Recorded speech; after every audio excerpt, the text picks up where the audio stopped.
also a name that they don't mind and they gravitate towards. And Mahaprabhu was talking about the power of the holy name. He quoted Namachintamani Krishna's Chaitanya Rasa Vigraha Punashritam Nityamukto Abhinakam Nama Namino. There's a way in which the holy name is alive because it's Krishna himself. And he also quoted Atashi Krishna Namadi Nabhavet Graimundre Sevamukhi Jivado Swayameva Swaratida. The practice of Krishna consciousness begins with the tongue, Jihva Adao. And if one can use the tongue to glorify Krishna, then Krishna becomes inclined to reveal himself to the devotees. In the course of the conversation, the Brahmana was eager for Chaitanya Mahaprabhu to purify Prakashananda Saraswati. He invited him to come to meet with him. And Mahaprabhu already had a plan that he was going to do that. He executed it through the Brahmana. And we're taking up from that part. Let me offer my respectful obeisances unto my spiritual master, the son of Vyasadeva, Sukadeva Goswami. It is he who defeats all inauspicious things within this universe. Although in the beginning he was absorbed in the happiness of Brahman realization and was living in a secluded place, giving up all other types of consciousness, he became attracted by the most melodious pastimes of Lord Sri Krishna. There's going to be a quiz. He therefore mercifully spoke the supreme Purana known as Srimad Bhagavatam, which is the bright light of the absolute truth and which describes the activities of Lord Krishna. That's from Srimad Bhagavatam 12:12-69. Mahaprabhu, when describing the process of devotional service, especially in the context of chanting Hare Krishna, mentioned that devotees become free of distress. It's one of the first symptoms of practicing devotional service.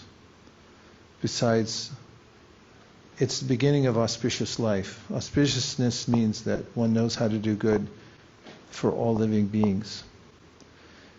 Another symptom is that it puts one in transcendental pleasure. Another symptom is it's rarely achieved. Another symptom is that those who are engaged in pure devotional service deride even the conception of liberation. And number 6 is it's the only way to attract Krishna. As we were reading today, Mahaprabhu was speaking about how one becomes free from distress. Distress comes from our previous activities, reactions called karma. And the Srimad Bhagavatam speaks about how when one chants the holy name of the Lord, that one becomes free from these sinful reactions. For instance, Devahuti, the mother of Kapiladev, made a declarative statement beginning with aho, which means, oh, this is amazing. Aho batashwa pachato garyanya jiva grevartate namatubhyam te pus tapaste juhuvusasna arya brahmanachur nama grananti ete. That it's so wonderful, she said, that if someone even slightly chants Hare Krishna, meaning she expressed it even just with the tip of the tongue, lightly says Hare Krishna, then such a person is known to have previously performed all different Vedic yajnas, gone to holy places, and taken ritual baths and so forth. And they've graduated. It's not ordinary. Remember how I just mentioned that the Mayavadis couldn't say Hare Krishna? And in the Sri Brahma Samhita, karmani nirdahati kintucha bhakti bhajam. Brahma gives a statement that when one takes to bhakti bhajan, then karmani nirdahati, karma is destroyed. As it was expressed in this section, karma is being diminished gradually by the process of chanting Hare Krishna. This also quoted there was a verse from the Padma Purana that Rupa Goswami includes in the Bhakti Rasamrita Sindhu that says, well, first I'll say what in summary, it lists the various different kinds of, it lists the various stages of karma. Karma comes as in a subtle cause, as a seed-like idea. Where does it come from? Association. Karanam guna sangosya sarasad yoni janmasu. By various kinds of association with the modes of nature, we get these seeds for activities in different ways, connection with the material world. And then there's, besides the seed, subtle cause, then it starts to sprout. And then, of course, it grows into a plant and it has flowers and it bears fruit. And it goes through many cycles. Like a plant, it goes through cycles and reproduces itself. So karma is endless in that way too. But he quoted aprarabdha palam papam kutam bijam palon mukam kramenaiva praliyante Vishnu bhakti ratatmanam means that if you're doing Vishnu bhakti, if you have a Vishnu mantra, anybody here have a Vishnu mantra? You have one? What is it? Hare Krishna, Krishna Krishna, Hare Hare. These are Vaishnava mantras that glorify Vishnu or Krishna. It says Vishnu bhakti ratatmanam, then all that karma and all its different stages will be destroyed. There's a conversation about this in the Bhakti Rasamrita Sindhu that some say that the newer karma is destroyed first and then the older karma, and some say the older karma and then comes to new. But then our Vaishnava acharyas say it hardly matters, because the activity of, or the process of karma being destroyed is like when you take 1,000 lotus petals. Has anybody ever done this? Take 1,000 lotus petals and a long needle and you string it through to make a garland. Or you push it through. You may say it started on one end or another, but practically the pushing of the needle through 1,000 lotus petals is simultaneous. Don't get nitpicky. It's all finished. Karmani nirdahati kintucha bhakti bhajan. And Vishnu bhakti ratatmanam, if you're performing devotional service, you feel freed from distress, because distress comes through the mind, where the karma impels us to perform sinful activity even though it doesn't do us any good. We get free from that impulse by the power of the chanting of the holy name and becoming freed from karma. Also described in the Srimad Bhagavatam, tada rajas tamo bhava, etc., that there's a diminishment of the impulses that are born from rajas and tamas. And so Mahaprabhu gave thorough explanation of the power of the chanting holy name to this Brahmana. And then the Brahmana made an arrangement that Mahaprabhu could meet Prakashananda Saraswati. I think I just said that. I started reading and then I went back to where we were because I thought of a few more things. Is everyone okay? Yes. Then I'll read a few more verses. The transcendental qualities of Sri Krishna are completely blissful and relishable. Consequently, Lord Krishna's qualities attract even the minds of self-realized persons from the bliss of self-realization. I told you there's a quiz. Are you ready? Yes. Some said yes, others looked at me like, don't call on me. What's the next verse that will be quoted? Oh, if you have a device, you can't say. Go ahead.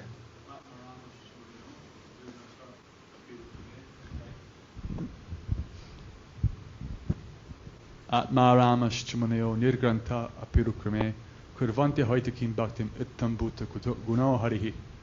That I don't have the full translation, but the idea is that even those who are situated in Brahman, here we go. Those who are self-satisfied and unattracted by external material desires are also attracted to the loving service of Sri Krishna, whose qualities are transcendental and whose activities are wonderful. Hari, the personality of Godhead, is called Krishna because he has such transcendentally attractive features. Thank you. Okay, here's your quiz. How long did Sukadeva Goswami stay in the womb of his mother? 16 years? Yeah, around 16 years. Okay, everyone gets 20 points. And what did he do when he came out? A, he enrolled in, college, the Bhakti Academy. B, he got a job. C, he walked away clean and didn't look back. C. D, he walked away clean and he did look back. C. It's D. Thank you, it's D. He walked away, and that's why this verse is born, because he was not interested in the material world in the least, and he was a liberated soul. But he was attracted to the topics of the Supreme Personality of Godhead. And that's why this verse is so important, Atmaramashchamunayo nigranta apyurukrame, because there's a way in which Mayavadis think that everything's Maya. That's why they're called Mayavadis. They think Krishna's Maya, but he's not. He's transcendental, and so is his name. And his name's not part of this world. So Sukadeva was already gone from the world, but when he left for the forest and turned away from his family, apeta krityam, he wanted nothing to do with enrollment in school, no SATs, nothing. He went off to the forest, but his father, being very clever, after all he is Vedavyas, Krishna Dvaipana Vyas, and he sent out his disciples into the forest near where his son was encamped, according to the Brahma Vaivarta Purana, and they read verses from the Bhagavatam. As an example, Aho Bhakiyam Stanakala Kutam Chikam Sayapayad Apyasadvi, which is a verse about, it's a verse spoken by Uddhava in the third canto of the Srimad Bhagavatam. And he's meditating on Vrindavan, and he's meditating on Krishna, and he says, oh, who would take shelter of anybody else except for Krishna? Krishna liberated Putana. Putana came to kill him. And all he thought was, well, at least she tried to be my mother. He takes the least qualification and gives the greatest consideration. And so he said, who would take shelter of anybody else except for Krishna? He heard that verse and other verses like it. His mind became attracted, and he could understand, because he's a liberated, highly intelligent soul, that this is not ordinary. And therefore he went back to meet his father, and he studied the Srimad Bhagavatam. And after studying the Srimad Bhagavatam, then he went out into the world to give mercy to others. So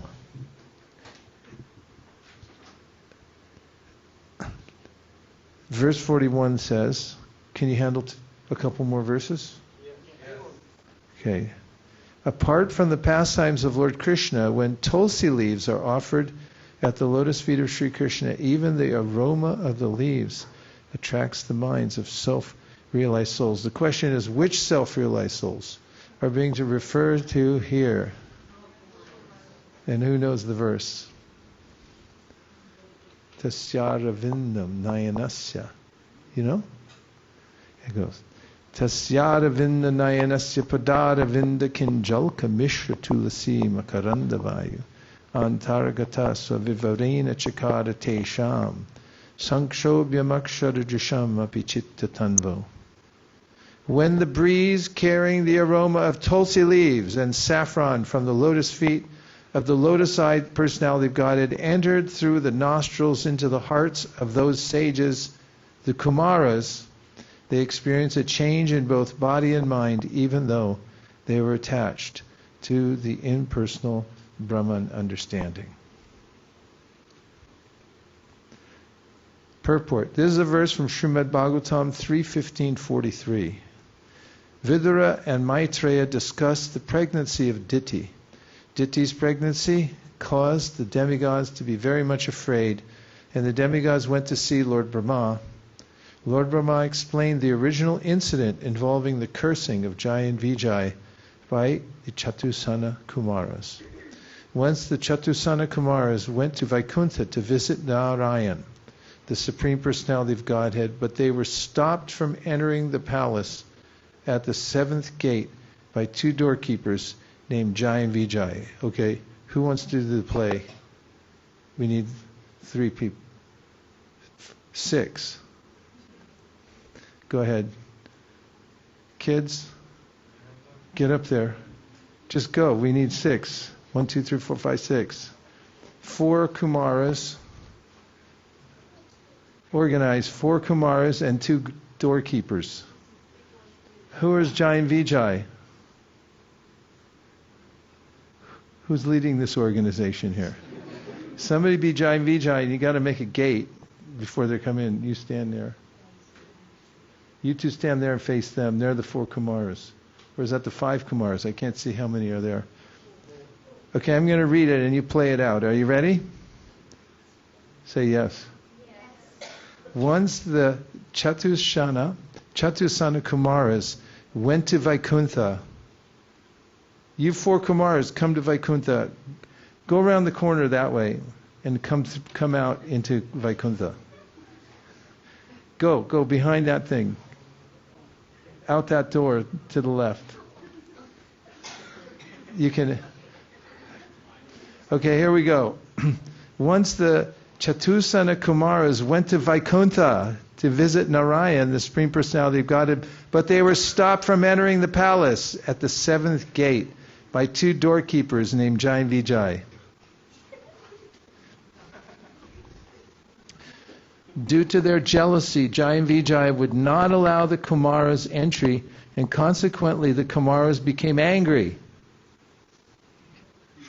and cursed Jai and Vijay, condemning them to take birth in a family of asuras in the material world. Very good.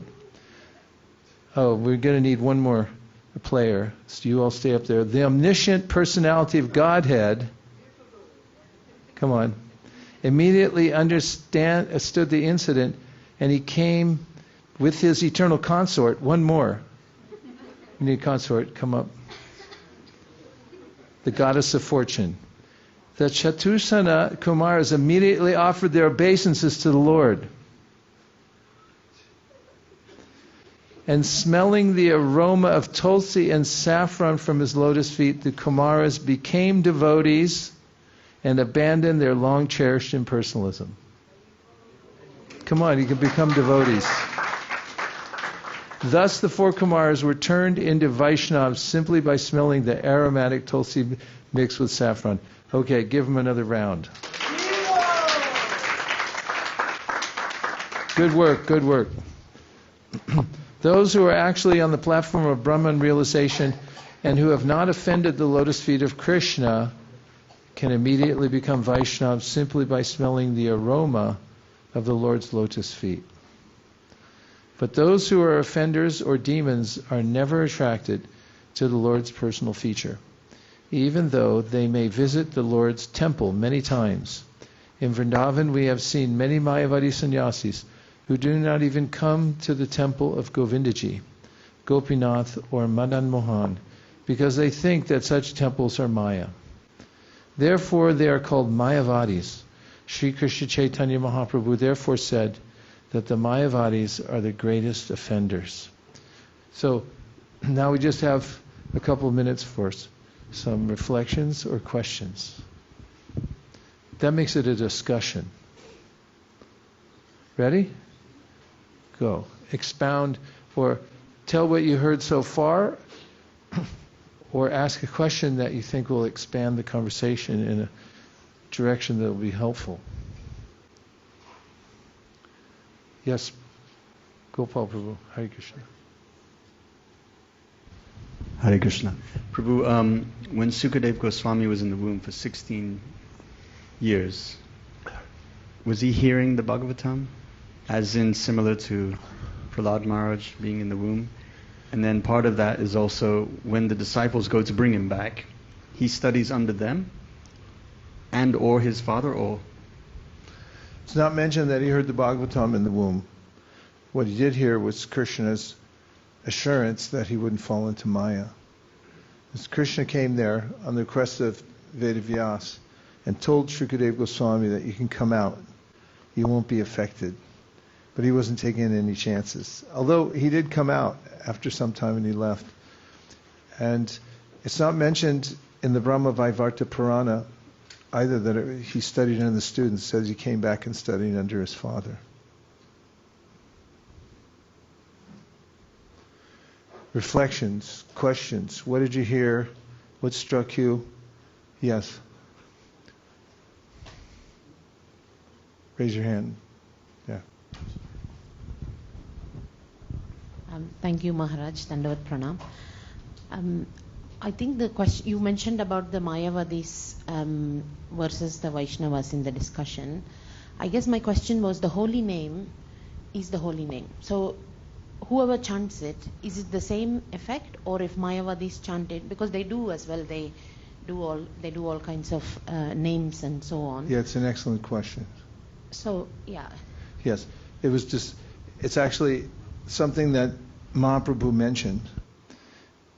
Sanatana Goswami gives this verse, Vaishnava Mukundginam Putam Harikatamritam Shravana Navikartavyam Sarpochishta Yatapaya. He says that if the holy name is chanted by a non-Vaishnav, especially a Mayavadi, then he compares it to milk which is touched by a serpent, because it'll be affected. And why is that? This discussion takes place in detail in the Srimad Bhagavatam in the chapter entitled Prayers by the Personified Vedas. As question that Parikshit Maharaj asked to Sukadeva, who then defers to conversations that took place previously between four Kumaras and Narayan Rishi, was how is it that transcendental sound vibration can be transmitted through a material apparatus? That is, the eardrum is apparently material, and the air that touches the eardrum is material. So how is it that spiritual sound can be transmitted through a material medium? And as Sukadeva Goswami explains, based on the previous conversations, it's because Krishna is the controller of all energies. And it's very personal. Just as, says Prabhupada, an electrician can run electricity through a box that makes the air cold, and then it can also switch to heat. Especially mine, I have a Fujitsu. And it can do cold or heat. Same electricity, but it transforms it in a different way. And therefore, Paritu Maharaj, giving another angle of vision, describes how when a pure devotee speaks, says the holy name, or speaks Krishna Katha, the sound vibration is especially potent. And poetically it says that the vibration itself touches Krishna's lotus feet, and there dislodges saffron particles. And then the person's sound vibration, the speech of that person is mixed with those saffron particles. It's poetical. There's a way in which, by hearing from a person who's pure, then one's heart is transformed. If one hears from a Mayavadi or an offender of the holy name, then there will not be a meritorious effect. One will not become purified.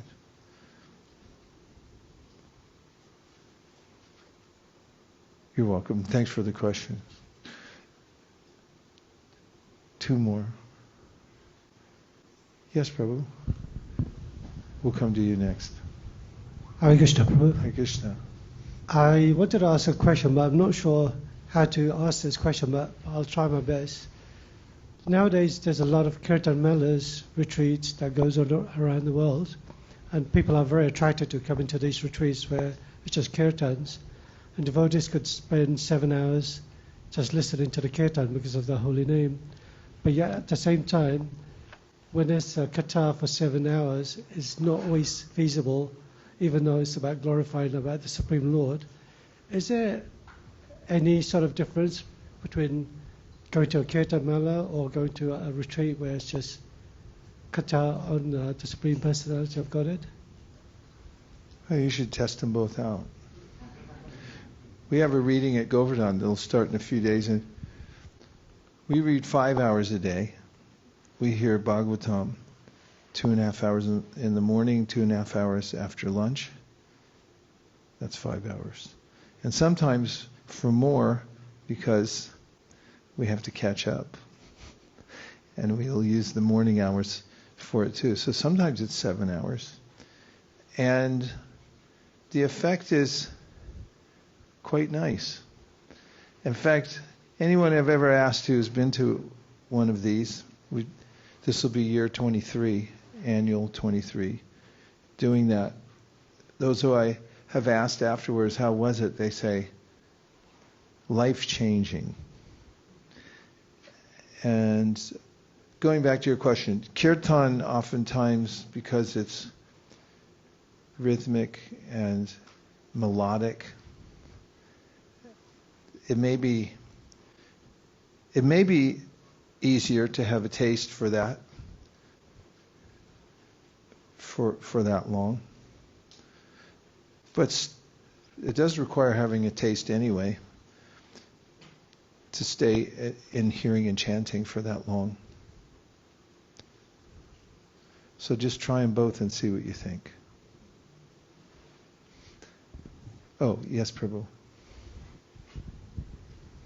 Hare Krishna, Prabhu. Hare Krishna. That's not a ukulele, is it? It is, yes. Oh, it looks a little big for a ukulele. It's a slightly larger size, tenor size. Okay, I didn't know that was possible. Go ahead. It's like 4 different sizes. Sorry.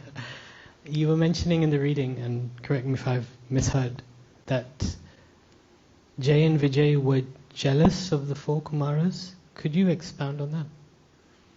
They had a sense of duality. So, as Krishna says in the Bhagavad Gita, Icha dvesha sumutena dvandva mohena bharata sarvabhutani sammoham sargayanti parantapa. The atmosphere of the material world is infused with this sense of duality. This and that. I heard Prabhupada say it this morning. There is no this and that. There's only that. It's Krishna. And this, we talked about this morning, this duality. And when one has this errant vision that these are outsiders, as Sri Upanishad says, Yastu sarvani bhutani yatmani vanupashyati sarva bhuteshu chatmanam tato nabhijugupsate. If someone has this universal vision that everyone's a soul, they see beyond the body. Then vijagupsate, they don't hate anybody, and they're not discriminatory towards others. So by the Lord's arrangement, Jai and Vijay were discriminatory. He said, what are these little naked kids doing here? You guys, you can't come in. And he didn't know they were sages. They just didn't age because they didn't feel like it. They didn't want to get involved. And that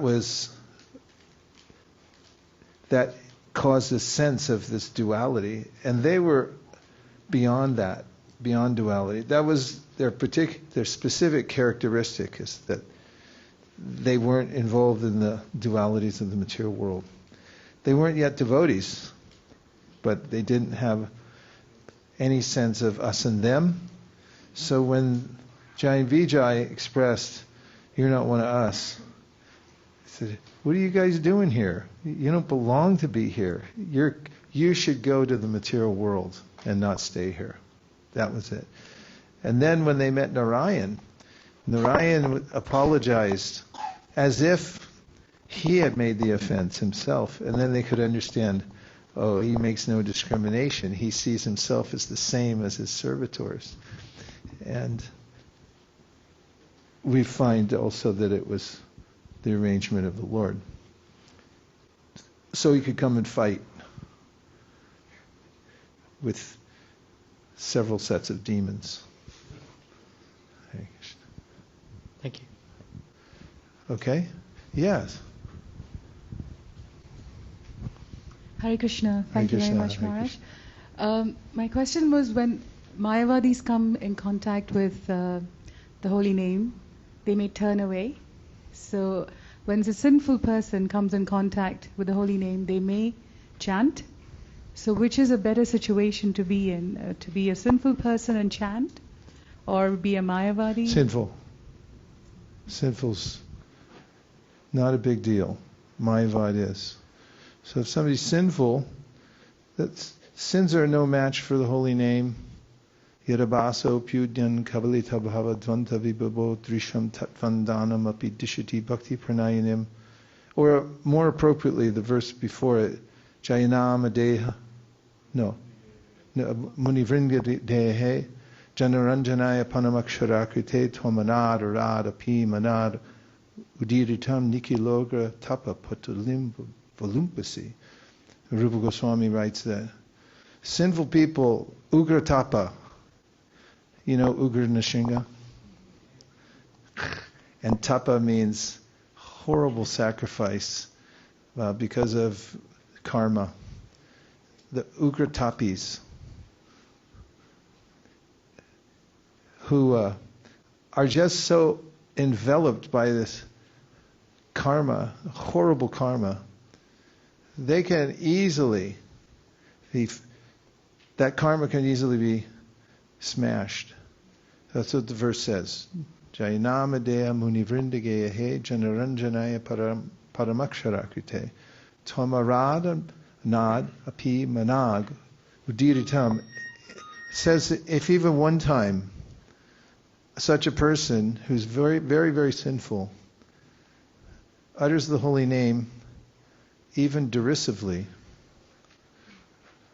then all that ugra karma can be smashed, but not Mayavad.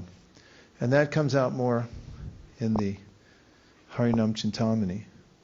Because Haridas Thakur says,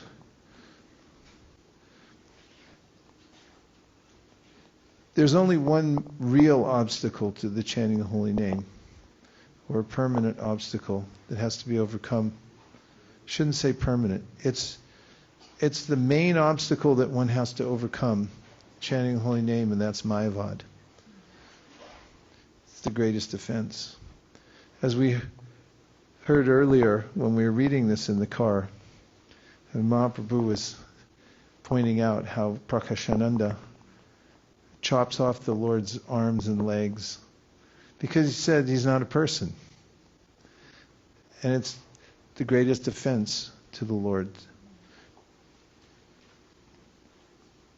to depersonize him impersonalism. Thank you. Yeah.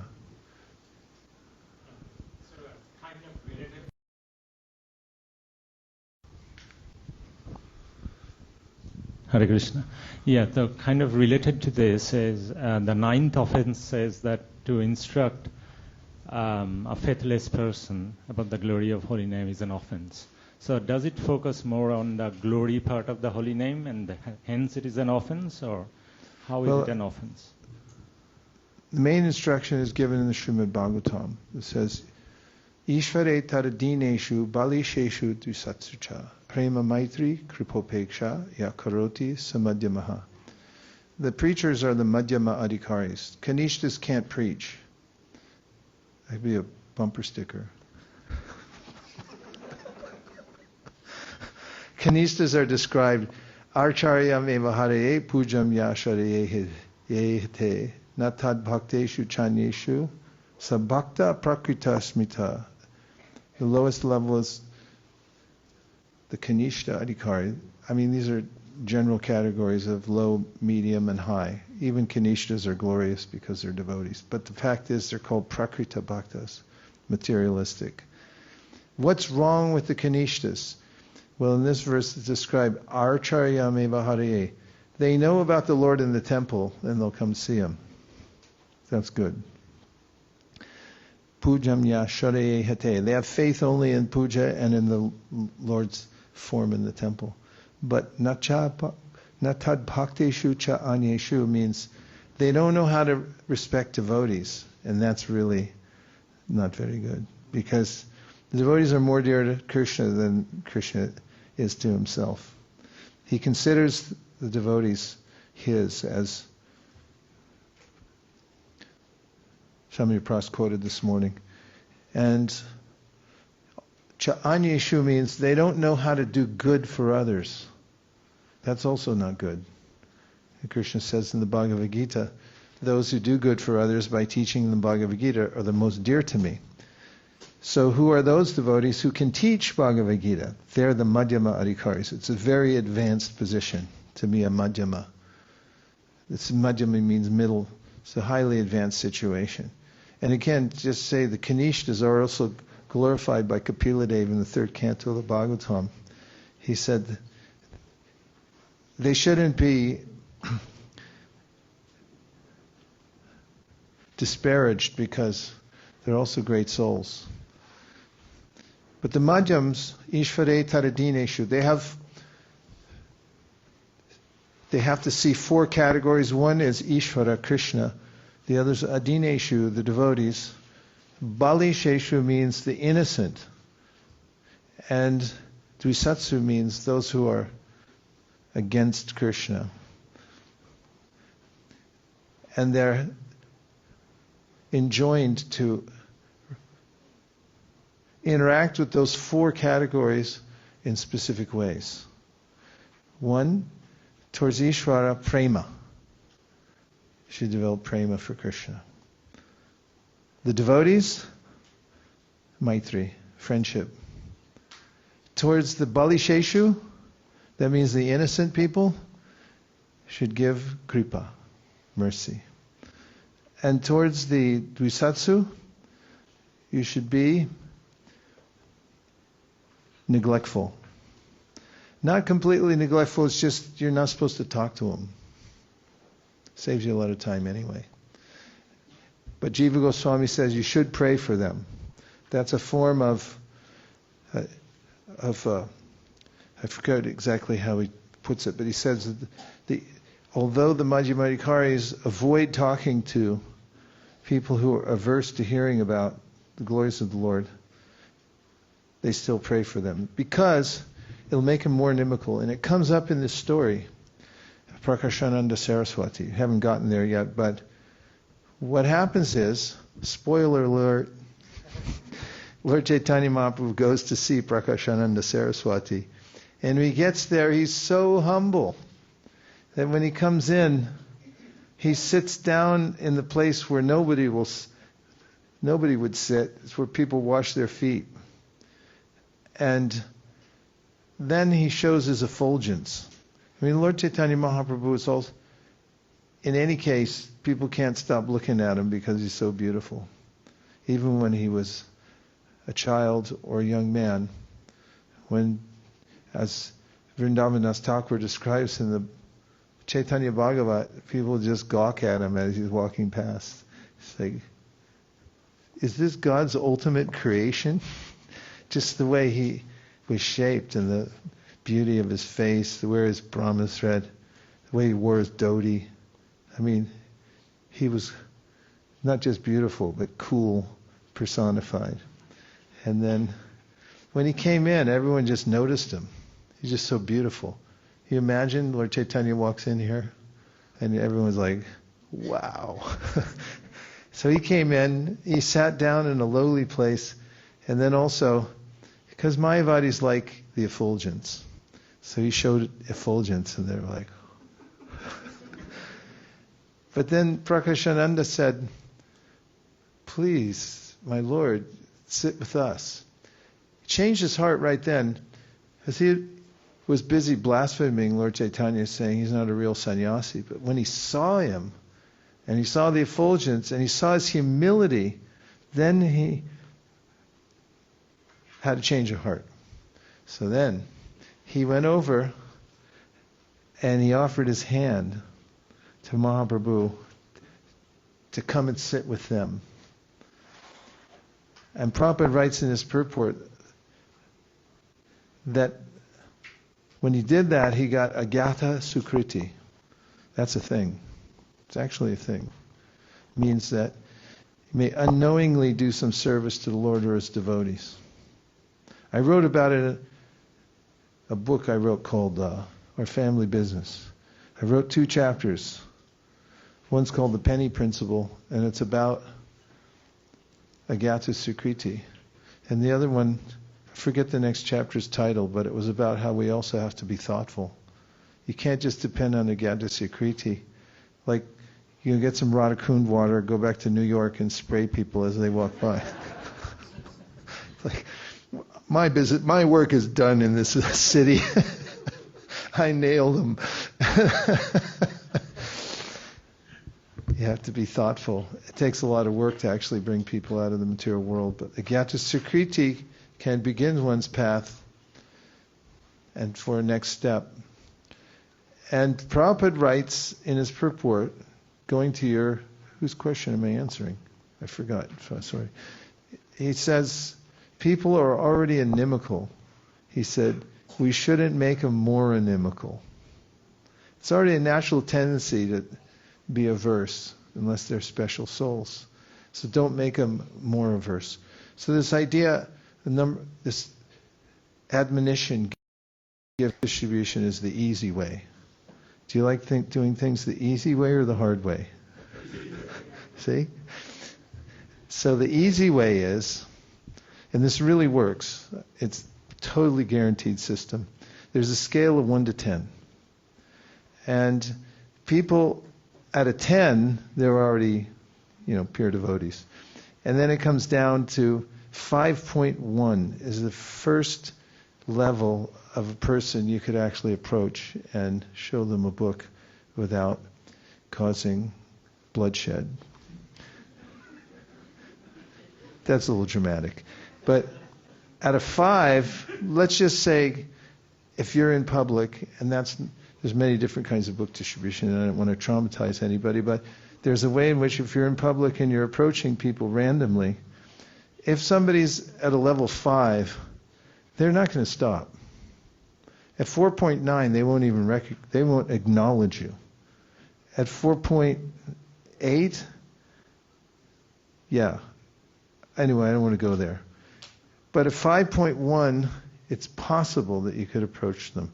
5.2, they start getting, well, you can see it in their face. Like at a 5, if you greet somebody, if you've ever seen anybody smile at you with no teeth, I hate that. Don't you hate that?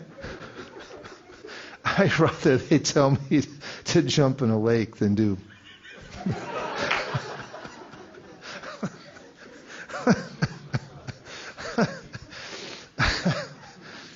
The opposite of love is not hate, it's indifference. And 5.1, they start to show the teeth. I was like, so if you're a preacher, and we are, we're supposed to be sensitive, and we're supposed to notice these things. And we have to be subtle and understand when there's an opening so that we can pour in mercy. And if it's not there, just to follow somebody down the street or keep heaping it upon them about the glories of the Lord, even when you can tell they're not into it, that's an offense.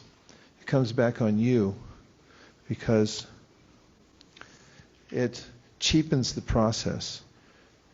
The Bible says don't throw pearls in front of pigs. You have some nice pearls and say, here, piggies. And they'll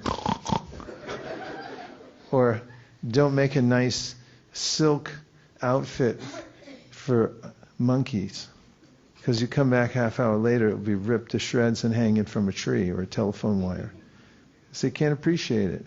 And people who are in beastly consciousness, if you try to give them Krishna and explain to them the glories of the holy name, they'll shred it.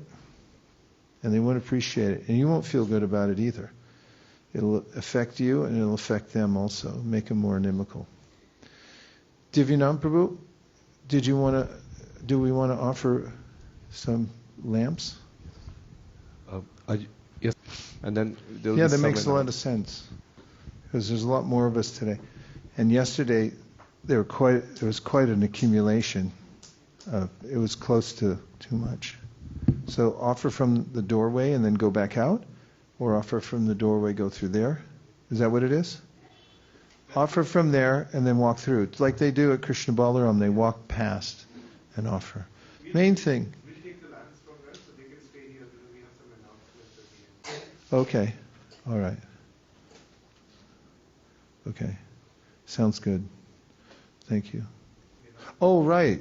Okay. So let's see if you have another question. Oh, okay. All right. I was just about to open my songbook.